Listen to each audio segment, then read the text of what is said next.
इस वीडियो में बताऊंगी वट सावित्री से रिलेटेड बहुत ही इम्पॉर्टेंट जानकारी, जैसे कि अगर वट का वृक्ष नहीं है तो आपको इस पूजा को कैसे संपन्न करना है, आपको पूरा दिन क्या करना है, और इस वट सावित्री के दिन शुक्र अस्त है तो आपको इस व्रत को रखना है या नहीं। तो आप इस वीडियो को आखिरी तक ज़रूर देखिए। इससे पहले भी मैंने वट सावित्री से रिलेटेड बहुत सारी वीडियोस अपने चैनल पर डाल रखी है। आप मेरे चैनल में सब्सक्राइब करके वीडियो को जा कर के ज़रूर देखिए। तो चलिए वीडियो स्टार्ट करते हैं। वट सावित्री का व्रत 6 जुलाई को रखा जाएगा और इस दिन शुक्र अस्त है।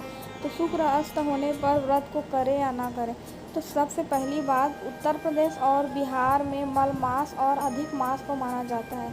अगर मल मास और अधिक मास होता है तो उस समय व्रत नहीं रखा जाता, पर शुक्र अस्त होता है तो रखा जाता है। पर बहुत सारे राज्यों में शुक्र अस्त होने पर व्रत रखा नहीं जाता। तो आपके यहाँ जो नियम प्रचलित है, आपके यहाँ जिस नियम को मानते हैं, आप उस नियम को कर सकते हैं। वैसे छत्तीसगढ़ में शुक्र अस्त होने पर व्रत रखा जाता है, मलमास वगैरह या अधिमास पर व्रत रखा नहीं जाता। तो आपके यहाँ कौन सा नियम चलता है और आप क्या नियम मानते हैं, ये मुझे आप कमेंट्स करके ज़रूर बताएं। दूसरा क्वेश्चन यह है कि पहली बार वट सावित्री का व्रत करें या नहीं, या जिनके घर में वट सावित्री का व्रत कोई नहीं रखता, ना जिनकी जेठानी रखती है, ना माँ रखती थी, ना सास रखती थी, ऐसे लोगों को वट सावित्री का व्रत करना चाहिए या नहीं चाहिए।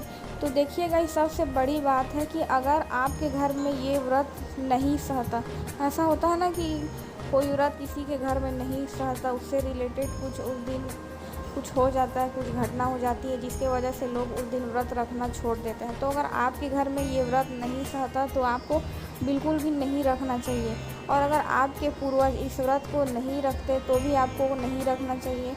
और अगर आप नए हैं तो आपको इस व्रत को ज़रूर रखना चाहिए, क्योंकि आप व्रत को पहली बार रखेंगे तभी तो आपको ये व्रत करने का आदत होगा। तो आप इन बातों का ध्यान रखें। और अगर आपके घर में पहले से ही इस व्रत को लेकर नहीं रखा जाता तो आप इस व्रत को ना करें। अगला सवाल यह आता है, जो कि बहुत ही महत्वपूर्ण है, कि वट सावित्री के दिन बिना बरगद के वृक्ष का वट सावित्री का व्रत कैसे रखें। तो अगर आपके घर के आसपास में वट का वृक्ष नहीं है तो आपको इस व्रत को कैसे संपूर्ण करना है। तो आपको इस दिन व्रत के लिए बरगद की टहनी लानी पड़ेगी। आप कहीं भी रहेंगे तो आपको जाकर पहले से ही बरगद वृक्ष की टहनी तोड़ कर ले आना है। आपको क्या करना है, अगर आपके घर के आसपास वट वृक्ष नहीं है तो वट की टहनी आप कहीं से जा कर के ले आइए, या फिर बोनसोई का गमला या फिर टहनी ले आइए, उसमें पूजा कीजिए। आपको उस गमले के 7 परिक्रमा लगाना है या 5 परिक्रमा लगाना है। जैसे वट वृक्ष की पूजा करते हैं वैसे आपको टहनी या गमले की पूजा करनी है।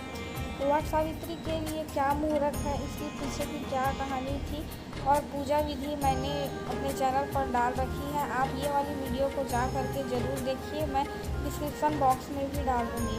अगला प्रश्न यह है कि वट के दिन, वट सावित्री पूजा के दिन हमको क्या करना चाहिए, या कोई भी व्रत के दिन पूरा दिन हमें क्या करना चाहिए। सबसे पहली बात, हमें पूरा दिन भगवान से आपको जो मांगना है आपको वो मांगना चाहिए, और मन में आपको प्रभु का सिमरन करना चाहिए। साथ ही आपको पूरा दिन किसी की बुराई नहीं करनी चाहिए, ना किसी का बुरा करना चाहिए। साथ ही आपको मुंह से अपशब्द भी नहीं निकालने चाहिए, खास करके व्रत वाले दिन तो बिल्कुल। कोई भी व्रत को उठाने से पहले आपको उस दिन की शुरुआत में आपको संकल्प लेना चाहिए कि आप ये व्रत को उठा रही हैं, भगवान आपको ये व्रत को अच्छा करने की शक्ति दे, है ना। तो इस तरह आपको मन में संकल्प करना चाहिए, और आपको कोई भी व्रत पूरे विधि विधान से सच्चे हृदय से करना चाहिए। इस तरह की बहुत सारी वीडियोस मैंने अपने चैनल पर डाल रखी है, आप वहां करके जाकर विज़िट कीजिए। और अगर आपने अभी तक मेरे चैनल को सब्सक्राइब नहीं किया है तो मेरे चैनल को सब्सक्राइब कर दीजिए। धन्यवाद।